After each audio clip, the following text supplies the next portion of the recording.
The great chamber of the Galactic Council stretched for miles in every direction. Floating platforms held representatives from 47 different species. Some had scales that shimmered like liquid metal, others had bodies made of pure light. A few were so old that they had forgotten what their original forms looked like. Ambassador Keith Voren of the Silent Collective stood at the central platform. His tall, thin body was covered in blue-gray skin that changed color with his mood. Right now it shifted to a pale yellow. This meant he felt amused. The matter before us today is simple, he said. His voice echoed through translation devices that made his words understandable to every species present. The humans of Earth have once again requested associate membership in our council. A sound like laughter rippled through the chamber. It came in many forms. Some species click their mandibles, others released puffs of gas, a few simply transmitted their amusement directly into the neural networks that connected the chamber. They have been a spacefaring species for only 300 years, K. Thorne continued.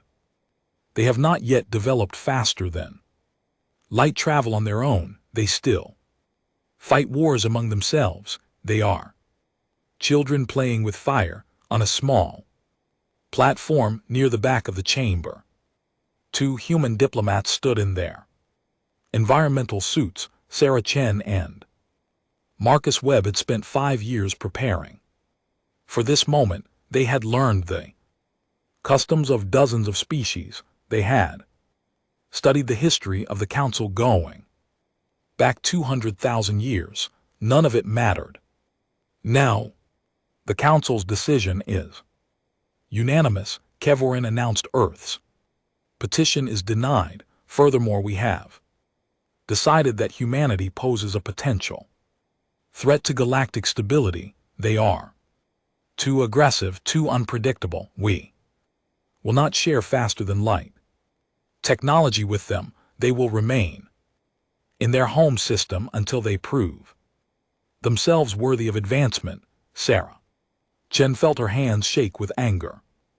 She wanted to scream at these arrogant beings who looked at humanity like insects, but she kept her face calm. She had a role to play. We understand, she said simply. We will inform Earth of your decision. What the Council did not know was that Earth had stopped waiting for permission a long time ago.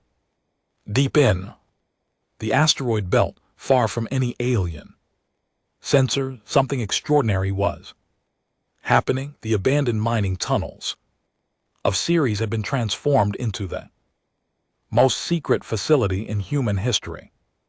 Project Erebus had been running for 60 years, hidden from every species that watched Earth with curious or worried eyes. Dr. Elena Vasquez walked through the corridors of the facility. She was 73 years old, but modern medicine kept her sharp and strong. She had given her entire life to this project. Her parents had worked on it before her. Some families passed down businesses or tradition. The Vasquez family passed down the greatest secret humanity had ever kept. Dr. Vasquez called out a young researcher named Jin Park. The final test results are in. It works. It actually works. Alina felt tears forming in her eyes. For 3 generations, they had chased something that every other species in the galaxy said was impossible. Dark matter made up most of the universe, but no one had ever found a way to interact with it. The elder races had tried for millions of years. They had given up long ago and called it a dead end. Humanity had not given up. In a massive construction bay, hidden in orbit around Neptune's smallest moon, the first Prometheus class warship waited. It did not look Like the sleek vessels that other species built, it looked brutal. Practical human, the hull was black as the void itself, covered in strange patterns that seemed to shift when viewed from different angles. Admiral James Okonkwo stood on the bridge of the ship. He was a tall man with gray hair and eyes that had seen too much war. Earth's history was written in blood, and James knew that the future would be no different. The galaxy did not respect weakness. The Council had made that very clear. Begin the shakedown cruise, he ordered. The dark matter drive activated. Every sensor on the ship went crazy for a moment as reality itself seemed to bend around them. Then the Prometheus simply vanished from normal space. It did not fly away. It did not jump through a wormhole. It slipped sideways into the dark matter substrate that existed beneath regular reality. From the outside, the ship was completely invisible. No sensor in the known galaxy could detect it. The Prometheus cruised through the void between stars, testing its systems. The crew watched in amazement as they passed within 1,000 km of a Council patrol ship. The aliens had no idea anything was there. Back on Ceres, Dr. Vasquez watched the test data come in. Weapon systems worked even better than expected. The dark matter cannons did not fire normal projectiles or energy beams. They created localized distortions in space itself. In simulation, these gravitational shock waves tore through the strongest shields like they were made of paper. How long until we can build more ships? Asked General Morrison, the military liaison for Project Erebus. The Titan shipyards are already preparing. Alina replied, we can have a fleet of 50 ships ready within 2 years, but we may not have that long. She was right to worry. The Council had already sent a message to the Dreth hegemony. The Dreth were the unofficial enforcers of Council policy. When a young species needed to be reminded of their place, the Dree were called. They had crushed rebellions across the galaxy for 100,000 years. Dreth fleet was already on its way to Earth in the dark matter substrate beneath normal space. The Prometheus waited. Admiral Okonkwo reviewed the intelligence reports about the coming Dreth force. 47 dreadnoughts. Each one was 3 km long and carried enough firepower to crack a planet. Any other species would have been terrified. James Okonkwo smiled. Let them come, he said quietly. It's time to show the galaxy what humanity can do. Sarah Chen and Marcus Webb were on their way home from the Council chambers. They had played their parts perfectly. The aliens believed that humanity was weak and helpless. They had no idea what was waiting for them. The silence before the storm was almost over, and when the storm came, the galaxy would never be the same again. The Dreth were proud creatures. They stood 8 ft tall on 4 powerful legs. Their upper bodies were covered in thick armor plates that had evolved over millions of years of warfare. Their faces had no expressions that humans could read, but their 4 red eyes burned with ancient confidence. Fleet Commander Vexthar stood on the bridge of his flagship, the Crushing Tide. He had destroyed rebellions on 17 different worlds. He had brought 5 species to their knees before the Council. The mission to Earth was supposed to be simple. Show up with overwhelming force, make the humans understand their place, take any illegal technology they might have developed, install a guidance council to watch over them. We are approaching the human home. System reported his navigation officer. 47 dreadnoughts in perfect formation. Vexar's mandibles clicked with satisfaction. This would be over quickly. The humans had no FTL capability of their own. They had a small defense fleet of primitive ships that used chemical rockets and simple fusion drives. It would be like crushing insects. The Dreth fleet dropped out of faster than light travel above Mars. Red planet hung below them like a drop of blood. In the distance, the blue sphere of Earth was visible. That tiny world had produced a species that worried the Galactic Council. Vexar could not understand why they were so small, so fragile, so young. Open a channel to Earth, Vexar commanded. Broadcast on all frequencies.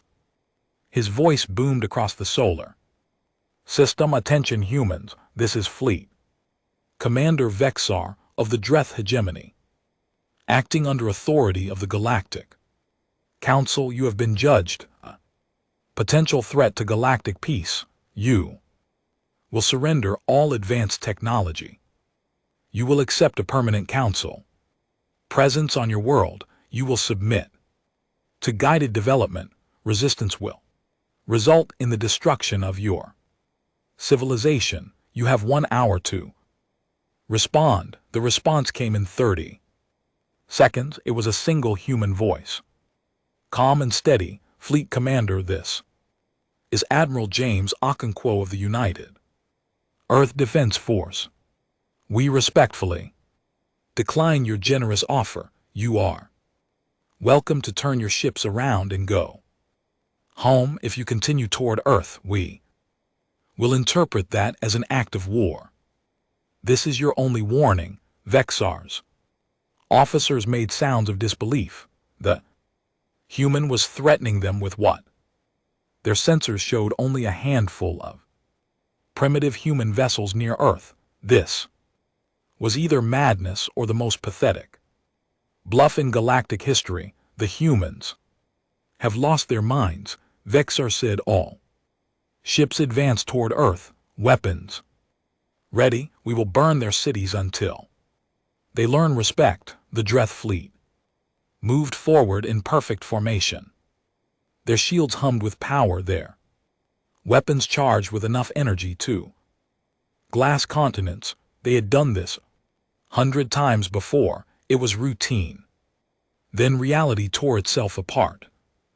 Prometheus emerged from the dark matter substrate directly behind the Dree flagship. For a single moment it existed in both layers of reality. At once, the ship's hull crackled with impossible energies that made the laws of physics scream in protest. Admiral Okonkwo gave the order, fire the dark matter cannon. Activated. It did not shoot anything visible. Instead, it reached into the fabric of space and twisted. A wave of gravitational force erupted outward. It moved at the speed of light, which meant the Dreth had no time to react, no time to understand, no time to be afraid. The crushing tide crumpled like paper in a giant's fist. 3 km of advanced warship collapsed into a twisted mass of metal and flesh.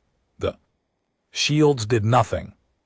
The armor meant nothing. The gravitational shock waves simply bent space itself until the ship could not exist in its original form anymore. Vexar died without knowing what killed him. The Prometheus was already moving. It slipped back into the dark matter substrate, invisible to all sensors. 3 seconds later it emerged beside another dreadnought and fired again.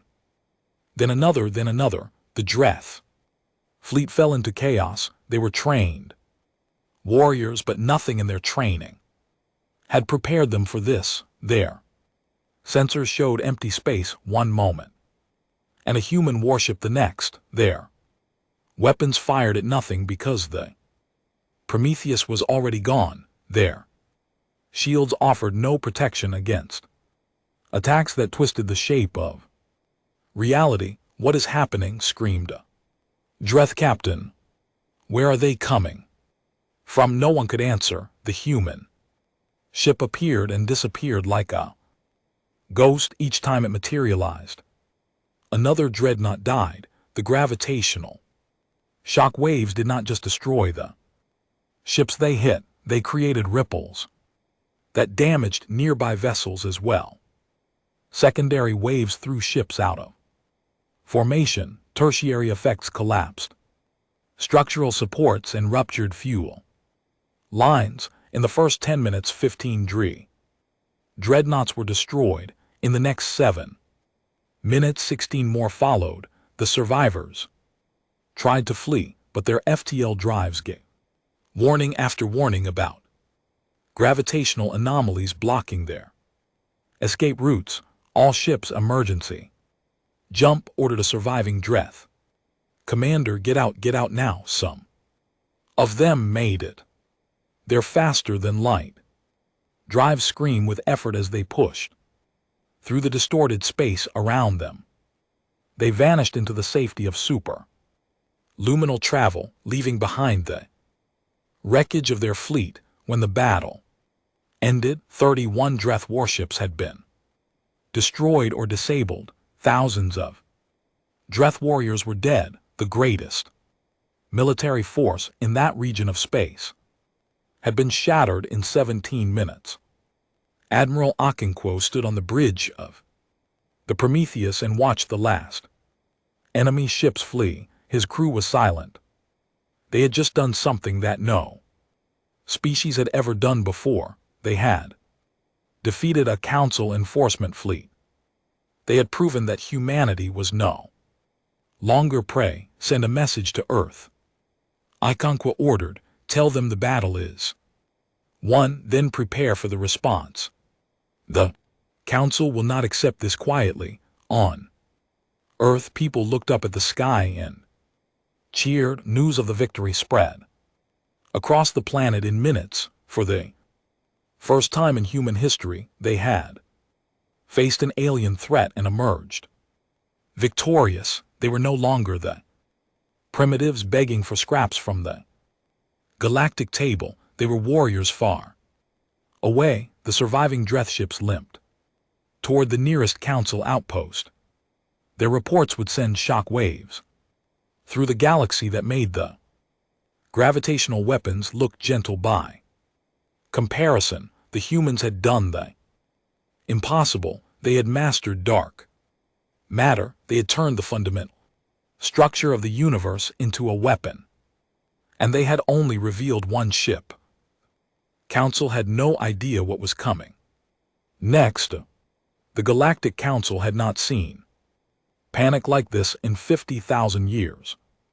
Representatives from 47 species shouted and argued on their floating platforms. Translation devices struggled to keep up with the flood of angry voices. The chamber that had witnessed calm debates for 200 millennia was now filled with fear. Ambassador Keith Voran tried to restore order. His blue-gray skin had turned a sickly white color. This meant he was terrified. "Please everyone, we must remain calm and discuss this rationally," roared General Thax of the Drethgemony. His 4 red eyes blazed with fury and shame. 31 of our finest warships gone in minutes. Our crews did not even see what killed them. He slammed his massive fist on his platform. "This is not a time for rational discussion.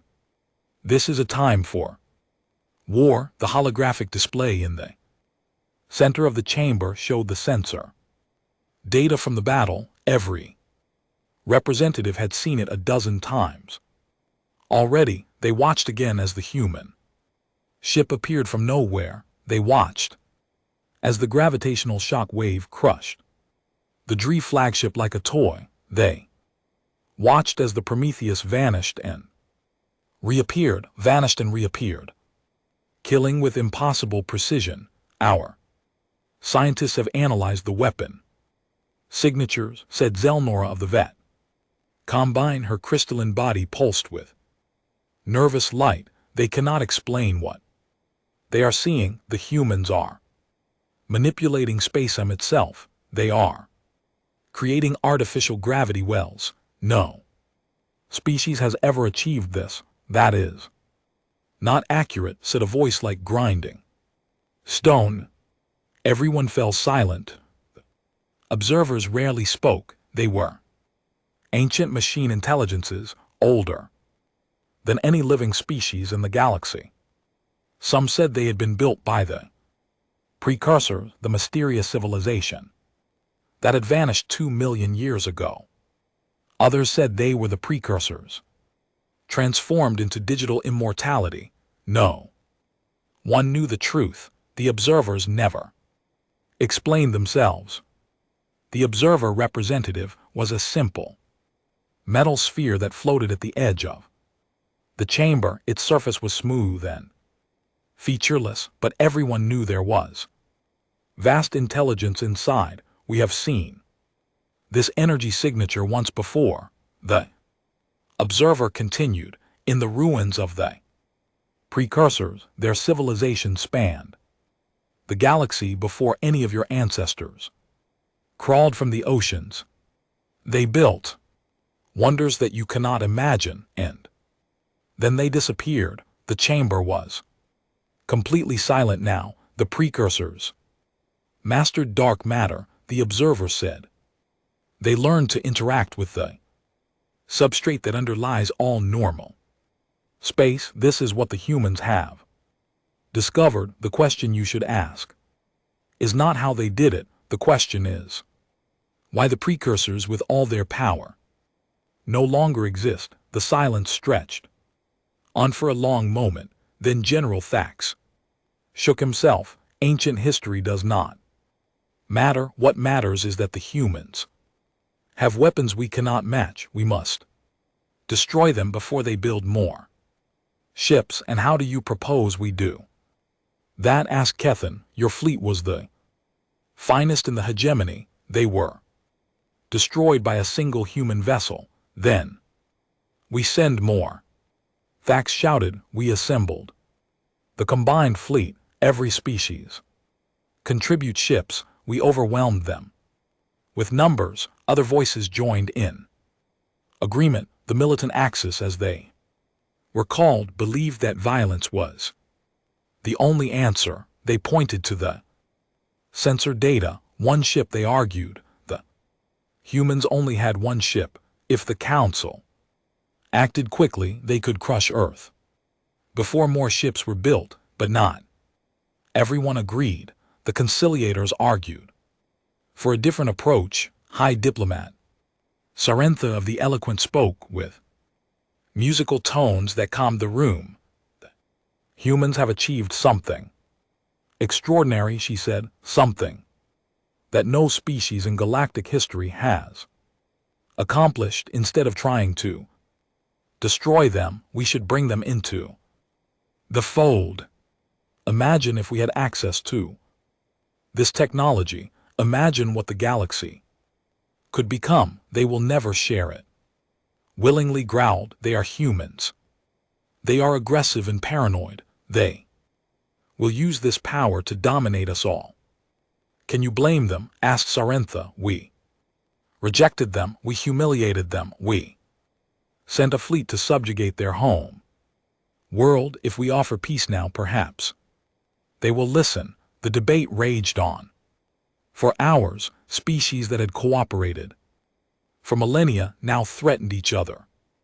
Old alliances cracked under the pressure of fear. The careful balance of power that had maintained galactic peace was crumbling. Meanwhile, the observer floated in silence, watching everything with sensors that no one could comprehend.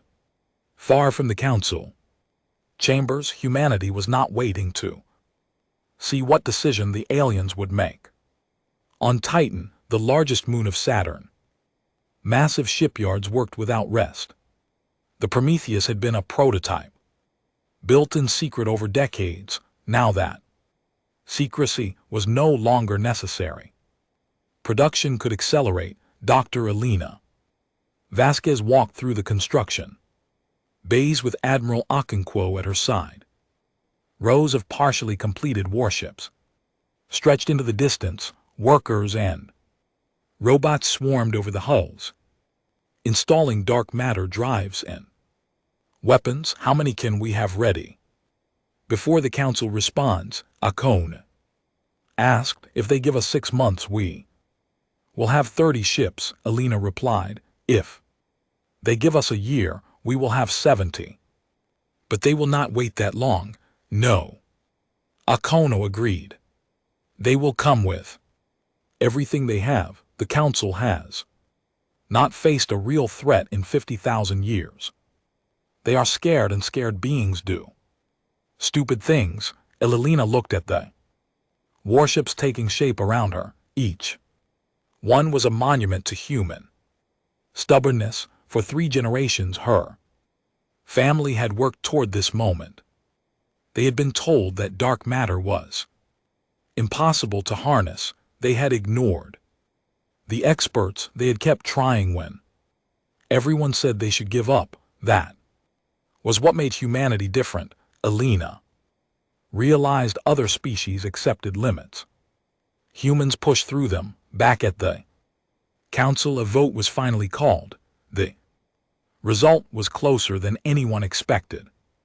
But the militant Axis won. The combined fleet would be assembled. Over 2,000 warships from 16 species would mass at the edge of the Sol system. They would give humanity one final chance to surrender. If the humans refused, they would be destroyed. General Thax felt satisfaction rumble through his massive body. This was the right decision. Humans were dangerous, but they were still young. They could not have built many of their impossible ships. Numbers would win this war. The observer spoke one final time as the council session ended. You have chosen the path of war. It said, we will not interfere, but we will be watching. The last time this energy was unleashed in the galaxy, a civilization that made yours look primitive was erased from existence.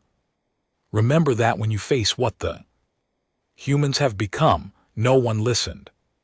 They were too busy preparing their fleets. Humanity had 12 weeks before the combined fleet arrived. In the shipyards of Titan, workers doubled their efforts. In the research facilities of Sirius, scientists refined the dark matter weapons. In the training centers of Mars, crews prepared for battles that would decide the fate of their species. The silence was truly over now. The storm had arrived, and it would sweep across the entire galaxy before it was done. The combined fleet was the largest military force assembled in 50,000 years. 2,447 warships from 16 different species hung in formation at the edge of the Sol system. Their hulls ranged from the organic living ships of the Thrawn to the crystalline vessels of the Vet.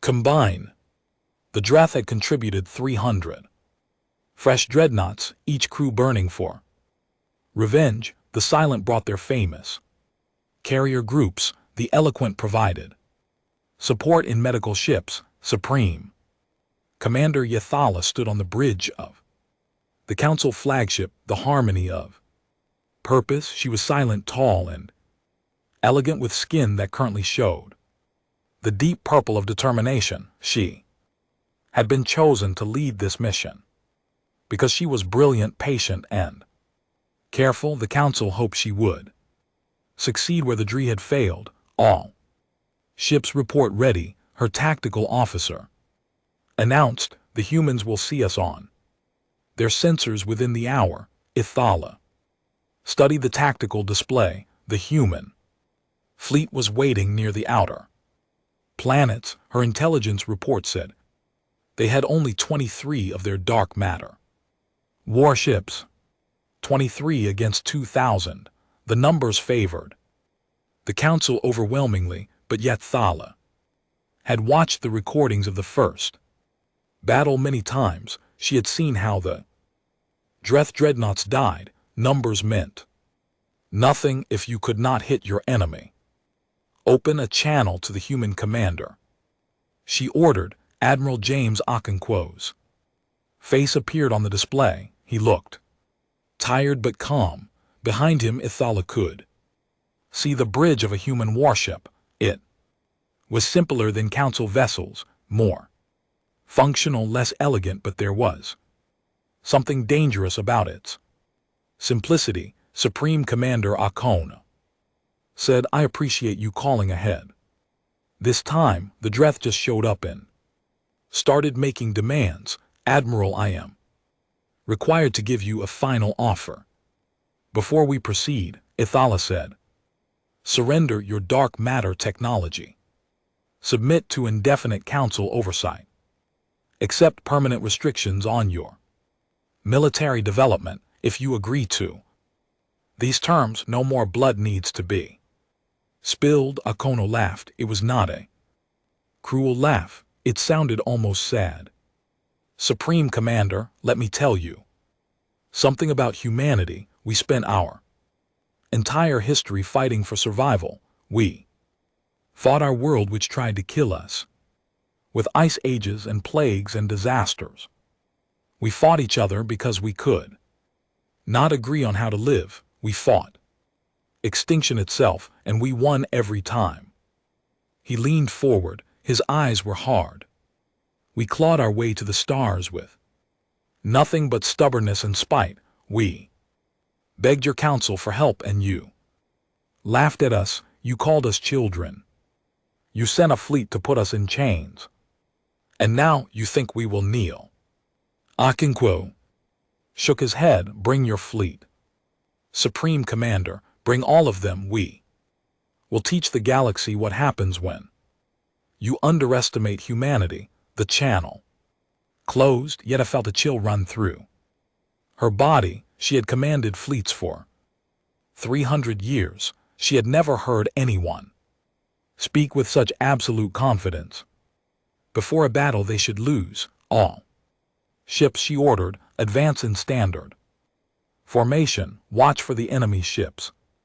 They can appear anywhere. Keep your shields at maximum and your weapons ready." The combined fleet moved forward like a wall of destruction. 2,000 warships, their drives blazing, their weapons charged. They were the might of the civilized galaxy, and nothing had ever stood against them. The human fleet waited. The first hour of the battle was chaos. Human ships emerged from the dark matter substrate in groups of 3 and 4. They fired their gravitational weapons and vanished before the Council ships could respond. The shock waves tore through formations, destroying some ships and damaging others. The Council fleet tried to adapt, spreading out to minimize the damage from each attack.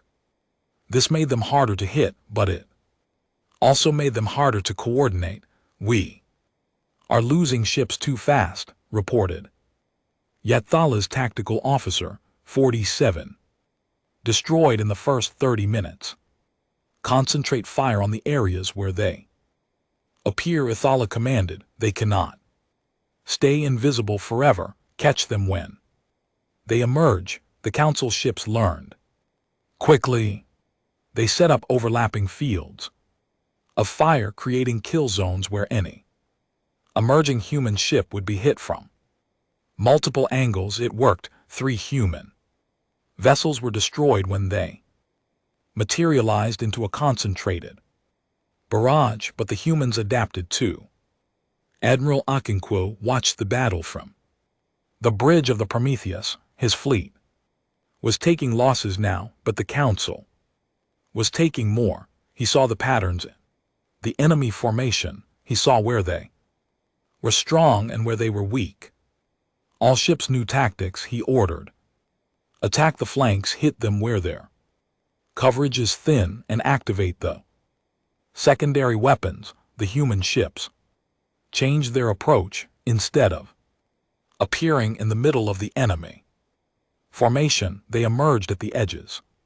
They destroyed ships and retreated before the Council could respond, and then the secondary weapons came online. The dark matter mines were Dr. Vasquez's newest invention. They were small devices that could be deployed in space and then shifted partially into the dark matter substrate. They were invisible to normal sensors. When a Council ship flew near one, it detonated, creating a miniature gravitational shock wave that crippled or destroyed the vessel. The Council fleet flew into a minefield they could not see. We are taking massive casualties, screamed a Dreth captain. The space around us is full of traps. Ships began to explode seemingly at random. The careful formations fell apart as captains tried to avoid the invisible death that surrounded them. Some fled, others crashed into each other in the confusion. Yathala watched her fleet dying. She had brought 2,000 ships against 23. By every calculation, she should have won easily. Instead, she was witnessing the greatest military disaster in galactic history. After 6 hours, she gave the order to retreat. The surviving Council ships fled the Sol system as fast as their drives could carry them. They left behind the wreckage of 300 warships. The human fleet had lost 11 vessels. Admiral Okonkwo stood on the bridge of the Prometheus and watched the enemy disappear. His hands were shaking. Battle had been closer than anyone would ever know. If the Council had pressed harder, if they had been willing to accept more losses, they might have won through sheer numbers. But they had broken first. The myth of Council invincibility had shattered against human stubbornness. Send a message to Earth, Akono said. Tell them it is over. We won. On Earth, billions of people celebrated. They had faced the united might of the galaxy and survived. They were no longer the weak species begging for acceptance. They were warriors who had earned their place among the stars. But Akono did not celebrate. He looked out at the battlefield, at the drifting wreckage of Council ships. He thought about the observers' warning. The precursors had mastered this technology too, and they had vanished. What had destroyed them, and would humanity face the same fate? The battle was won, but Akono knew that the war was just beginning. The aftermath of the battle of the Kuiper line spread across the galaxy like ripples in water. Traveled at the speed of light through communication networks that connected 1,000 worlds. Every species heard the same impossible story. A young civilization barely 3 centuries old had defeated the combined fleet of the Galactic Council. The old order that had ruled for 200,000 years was shaking on its foundations. The Galactic Council did not collapse, but it fractured in ways that would never fully heal. Species that had chafed on our elder race dominance for millennia suddenly saw possibilities they had never imagined. If the humans could stand against the Council, perhaps others could too. The Dreth hegemony withdrew from Council affairs entirely. Their shame was too great to bear. General Thax was removed from command and exiled to a frozen moon, where he would spend the rest of his long life contemplating his failure. The Dreth had been the enforcers of Council policy for 100,000 years. Now they had nothing but broken ships and wounded pride. The silent collective led by the humiliated ambassador Kevorin argued for a new approach, fighting. Humanity had been a disaster, perhaps. Cooperation would work better, not. Everyone agreed, but the militant axis had lost its credibility. Their strategy had led to the worst defeat in galactic history. Meanwhile, ships from a dozen different species began making quiet journeys to the Sol system. They came not as conquerors but as seekers.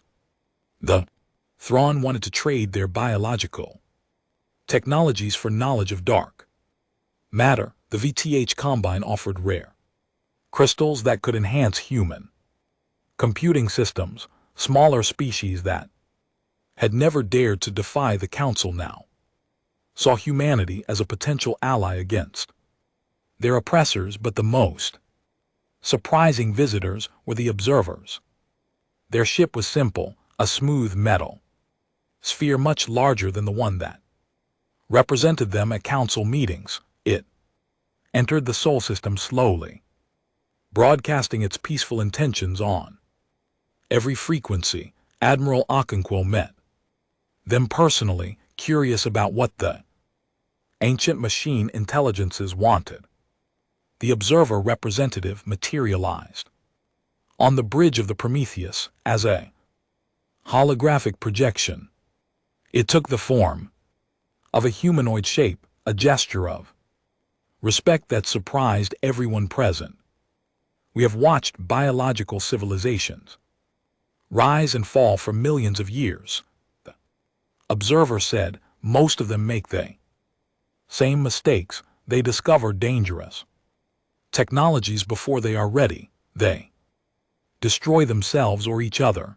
The galaxy is filled with the graves of species who reach too far too fast. Is that why you came here? Akono asked. To warn us, partly, the observer replied, but also to request something we have never asked of any species before. We wish to exchange knowledge with you.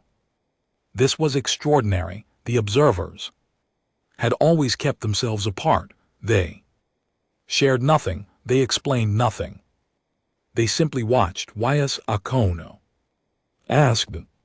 Because you have touched something the precursors touched. You have looked into the dark matter substrate, and unlike them, you have survived so far. We wish to understand how, and we wish to share what we know about what destroyed them. On Earth, the United Parliament met to discuss the future. Representatives from every nation gathered in the Great Chamber in Geneva. They argued about treaties and territories and trade agreements, but the most important speech of the day came from Dr. Ellen Vasquez. She stood before the assembled leaders of humanity and explained what her team had truly discovered. Dark matter was not just a tool for weapons and propulsion.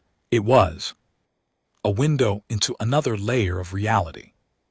The universe was not flat. It had depth, and most species only lived on the surface.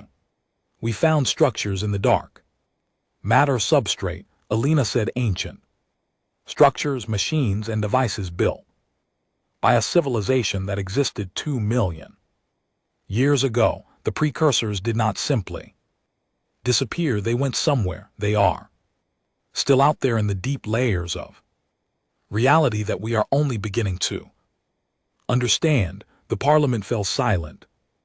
This was bigger than politics or power. This was about the fundamental nature of existence. What destroyed them? Asked the Secretary General. We do not know yet, Alina admitted, but the observers might. They have offered to share their records with us. If we can learn from the precursors' mistakes, perhaps we can avoid their fate. Ambassador Keith Voron arrived on Earth 3 months after the battle. He came in a small diplomatic vessel alone except for a few aides. Proud, silent, who had laughed at humanity's petition, now stood before the Parliament with a very different message. the Galactic Council recognizes that it misjudged your species, he said. His skin had turned the soft blue of humility. We were arrogant, we assumed that our ways were the only ways. We tried to control something we did not understand. This was wrong. He paused, choosing his next words carefully. We do not come to surrender, we come to propose alliance. The galaxy is larger than any of us realized. There are mysteries in the dark matter that could threaten us all. Humanity has proven that it belongs among the stars. Perhaps together we can face whatever is coming. The negotiations took months. Neither side trusted the other fully, but slowly, carefully, a new relationship was built. Humanity would share some of its dark matter research. The Council would share its vast resources and knowledge. Trade routes opened. Cultural exchanges began. The galaxy that had tried to crush humanity now had to make room for it. Admiral Akinquo retired from active command after the treaty was signed. He had spent his entire career preparing for a war that was now over. But he did not feel peace. He stood on the observation deck of the Prometheus one final time, looking out at the stars. The galaxy glittered below him, beautiful and mysterious. Somewhere out there in the deep layers of reality that humanity was just beginning to explore, the precursors waited, or perhaps something worse. The observer spoke of disturbances in the substrate, patterns that suggested something was waking up. Something old, something vast. Dr. Vasquez joined him on the observation deck. She was holding a data pad with the latest readings from their deep substrate sensors. We are detecting signals, she said quietly, coming from the direction of the galactic core. Regular pulses, almost like a heartbeat. The precursors, we do not know. The observers are worried. They say they have never seen readings like this before. Whatever is out there, it has noticed us. Akono looked at the stars. 300 years ago, humanity had been trapped on a single planet, looking up at lights they could not reach. Now they had changed the course of galactic history. They had proven that a young species with nothing but determination could stand against ancient empires. Whatever was waiting in the dark, humanity would face it the same way they had faced everything else, together, stubbornly, without surrender. Let them come, Akono said. We have spent our entire existence fighting to survive. We are not going to stop now. Elena smiled. The galaxy thought they knew what humanity was capable of. They had no idea. No, Akono agreed. They did not. Earth glittered below, no longer a backwater world, but the heart of a new power in the galaxy. The humans who looked up at the stars now knew that they were not alone, but they also knew something else, something that made them different from every other species that had reached for the heavens. They were not afraid, and in the dark matter, depths between galaxies, something ancient stirred. It turned its attention toward the small, stubborn species that had finally learned to see. In the dark, it had been waiting for a very long time. The next chapter of humanity's story was about to